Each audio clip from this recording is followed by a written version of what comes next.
William McDonald द्वारा लिखित पुस्तक एकमात्र प्रतापी परमेश्वर, पवित्र परमेश्वर के विशिष्ट गुण। बाइबिल वचन 2 कुरिन्थियों 6:9।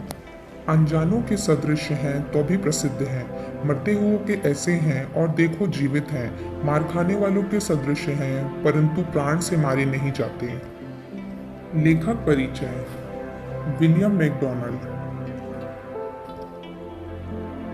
विलियम मैकडॉनल्ड का जन्म 7 जनवरी 1917 में हुआ।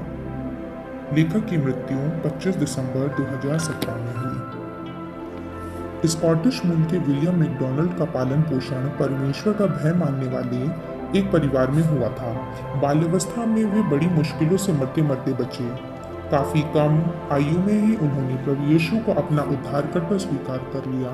बैंक में उन्हें मिल रहे एक ऊंचे पद को अस्वीकार कर अपनी युवावस्था में ही उन्होंने अपना जीवन प्रभु की सेवा के लिए समर्पित कर दिया।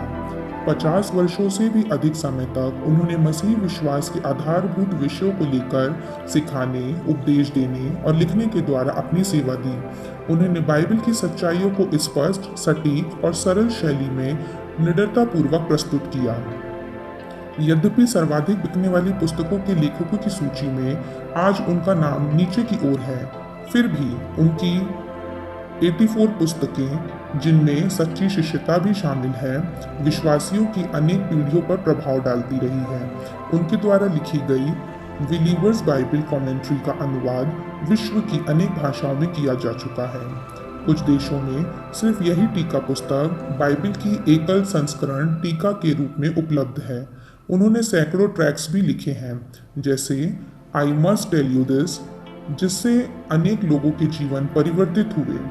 कुछ वर्ष पहले ही उन्होंने सुसमाचार की 2 सीढ़ियाँ नथिंग हैपन्स बाय चांस और द वर्ल्ड्स बिगेस्ट लाई तैयार की, जिनका वितरण हजारों लोगों द्वारा हुआ।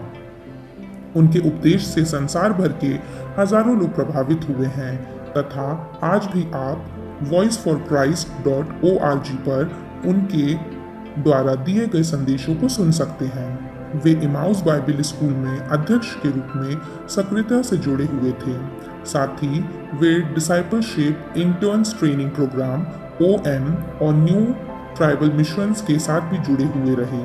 उन्होंने अनगिनत सभाओं, सेमिनार और स्थानीय कलीसियाओं की आराधनाओं और गतिविधियों में भाग लिया। विदेश के मिशन क्षेत्रों में उनकी यात्राएं कभी कभी जोखिम भरी और अक्सर कठिन हुआ करती थी। यद्यपि वे सबके प्रति परोपकार का भाव रखते थे, किंतु सच्चाई के पक्ष लेने में से कभी भी कोई समझौता नहीं करते थे। उन्होंने जैसा प्रचार किया वैसा ही सचमुच में उनका जीवन भी था। अनुग्रह और सच्चाई के बीच ऐसा व्यवहारिक संतुलन बनाए रखना उनके समान कोई और दूसरा व्यक्ति मिल पाना काफी कठिन होगा। हे मेरे परमेश्वर, तू कितना है अद्भुत, तेरे प्रताप का क्या ही है तेज, तेरी दया का सिंहासन क्या ही है सुंदर, जलते प्रकाश की गहराइयों में कैसा मनोहर। कितना अद्भुत होगा तेरे दर्शन का दृश्य, तेरी अपार सामर्थ, तेरी अनंत बुद्धि, तेरी पवित्रता कर देती विस्मित। फ्रेडरिक विलियम्स फेवर द्वारा लिखित गई ये कुछ पंक्तियाँ। भजन संहिता 48 का 14। क्योंकि यह परमेश्वर सदा सर्वदा हमारा परमेश्वर है, वह मृत्यु तक हमारी अगुवाई करेगा। भजन संहिता 48:14। क्योंकि यह परमेश्वर सदा सर्वदा हमारा परमेश्वर है, वह मृत्यु तक हमारी अगुवाई करेगा।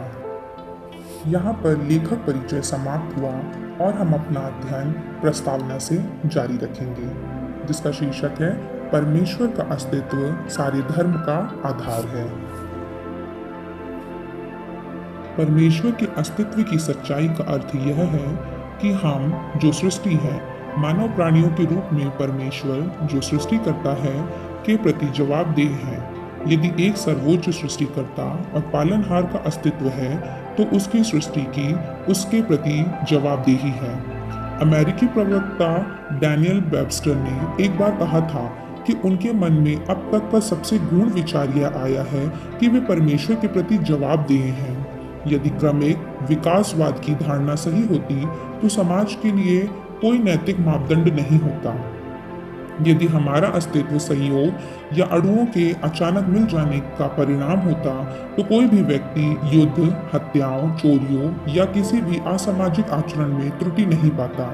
किसी उच्च अधिकारी के प्रति लोगों की कोई जवाबदेही नहीं होती। पौलुस प्रेरित ने रोमियो की पत्री के पहले अध्ययन में यह ध्यान दिलाया है कि हर व्यक्ति जानता है कि कोई एक परमेश्वर है। सृष्टि परमेश्वर के अस्तित्व को प्रकट करती है। सृष्टि का अपने अस्तित्व में होने के लिए एक सृष्टिकर्ता का होना अनिवार्य है। सृष्टि को सुव्यवस्थित रूप दिए जाने के लिए एक रूप देने वाले की आवश्यकता है और यह बात विवेक में प्रकट होती है। हम सब के भीतर एक विवेक है जो हमें सही और गलत की चेतावनी देता है। व्यवस्था में जिन कार्यों की मांग की गई है वे हमारे हृदयों में लिखे हुए हैं। एकमात्र सच्चे परमेश्वर को ना मानने वाले लोग उसे अपने मन और ज्ञान में बसाना नहीं चाहते। वह ये जानते हैं कि ऐसे परमेश्वर पर विश्वास करने से उनकी जीवन शैली गड़बड़ा जाएगी, इसलिए वे मूर्ति पूजा की ओर फिर जाते हैं। वे लोगों की, पक्षियों की, पशुओं की, सांपों की प्रतिमाएं बनाते हैं और फिर उनकी पूजा आराधना करते हैं। इस क्रम में हम देख सकते हैं कि चूंकि हर एक ऐसी मूर्ति सृष्टि के क्रम में एक पायदान नीचे की ओर जाने लगती है, इसका अर्थ यह है कि शुद्ध जीवन जीने के प्रति उन लोगों की जवाबदेही समझने का अंश भी कम होता जाता है। यदि सांप उनका परमेश्वर है तो फिर वे कैसा भी जीवन व्यतीत करें यह कोई महत्व नहीं रखता। यह मूर्ति पूजा और व्यभिचार के बीच के निकट संबंध को स्पष्ट करता है। मानव प्राणी के द्वारा बनाई गई मूर्तियां अपने आराधकों के सामने कोई नैतिक मांग नहीं रखती। हम जिसकी आराधना करते हैं हम उसी के समान बनते जाते हैं। हम चाहे धन की आराधना करें, पापमय मानवता की, शरीर की अभिलाषाओं की, भौतिक संपत्तियों की या खोदी हुई मूर्तों की, हम इन्हीं के समान बनते जाते हैं। दूसरी ओर जब हम परमेश्वर की आराधना जितनी अधिक करते हैं उतना ही अधिक हम उसके स्वरूप में बदलते जाते हैं। दूसरा कुरिन्थियों 3:18। परंतु जब हम सबके उघाड़े चेहरे से प्रभु का प्रताप इस प्रकार प्रकट होता है जिस प्रकार दर्पण में, तो प्रभु के द्वारा जो आत्मा है हम उसी के तेजस्वी रूप में अंश अंश करके बदलते जाते हैं। हमारा विश्वास हमारे आचरण को तय करता है, इसलिए परमेश्वर के प्रति सच्चे विचार का होना अत्यंत महत्वपूर्ण है। हमारे विचार उसके प्रति जितने ऊंचे होंगे हमारा जीवन भी उतना ही ऊंचा, पवित्र और महिमामय होगा। परमेश्वर के कुछ विशिष्ट गुण सिर्फ उसी में पाए जाते हैं, उन्हें दूसरों को नहीं दिया जा सकता, अर्थात हम उन गुणों के भागी नहीं हो सकते। उदाहरण के लिए सिर्फ परमेश्वर सर्वशक्तिमान, सर्वज्ञ और सर्वव्यापी है। हम कभी भी अपरिवर्तनीय या असीमित नहीं बन सकते। यद्यपि विश्वासी हमेशा के लिए जीवित रहेंगे, फिर भी उन्हें अनादि अनंत नहीं कहा जा सकता, क्योंकि उनका एक आरंभ है। भाग 1 में हम परमेश्वर के इन्हीं अद्वितीय गुणों के बारे में चर्चा करेंगे जो सिर्फ उसी में पाए जाते हैं, और दूसरे जिन गुणों के भागी नहीं हो सकते, परंतु परमेश्वर अपने कुछ गुणों और चरित्रों को मानव जाति के साथ बांटता भी है। इन्हें दूसरों को दिए जा सकने वाले गुण कहा जा सकता है। हम भाग 2 में इन गुणों पर चर्चा करेंगे। निसंदेह हम इन गुणों में कभी भी सिद्ध नहीं हो सकते। हमारे गुण हमेशा परमेश्वर के गुणों के निर्बल और फीकी झलक ही होंगे, परंतु हम प्रेम कर सकते हैं, पवित्र बन सकते हैं और दया दिखा सकते हैं। हम न्याय संगत और सच्चे हो सकते हैं, अनुग्रह और भलाई कर सकते हैं, और इसलिए क्योंकि हम ऐसा कर सकते हैं हमें अवश्य ही ऐसा करना चाहिए। इसी तरह से हम परमेश्वर के सदृश बन सकते हैं। इफिसियों 5:1। इसलिए प्रिय बालकों की नाई परमेश्वर के सदृश बनो।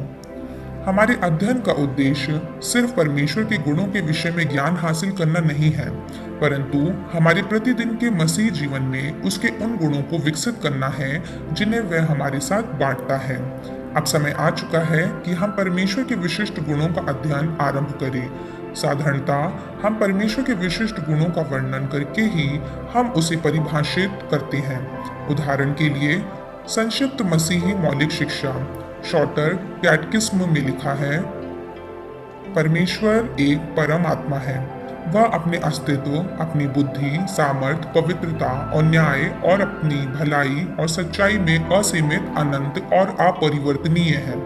परमेश्वर की चारित्रिक विशेषताओं पर गंभीरतापूर्वक अध्ययन करने के लिए निश्चय ही हम और अधिक सच्चाई से उसकी आराधना कर सकेंगे, उस पर पूर्ण रूप से भरोसा रख सकेंगे, उसकी सेवा और अधिक विश्वास योग्यता से कर सकेंगे और अपने सारे तौर तरीकों में उसकी समानता में और अधिक ढलते जाने का प्रयत्न करेंगे। प्रस्तावना समाप्त हुई।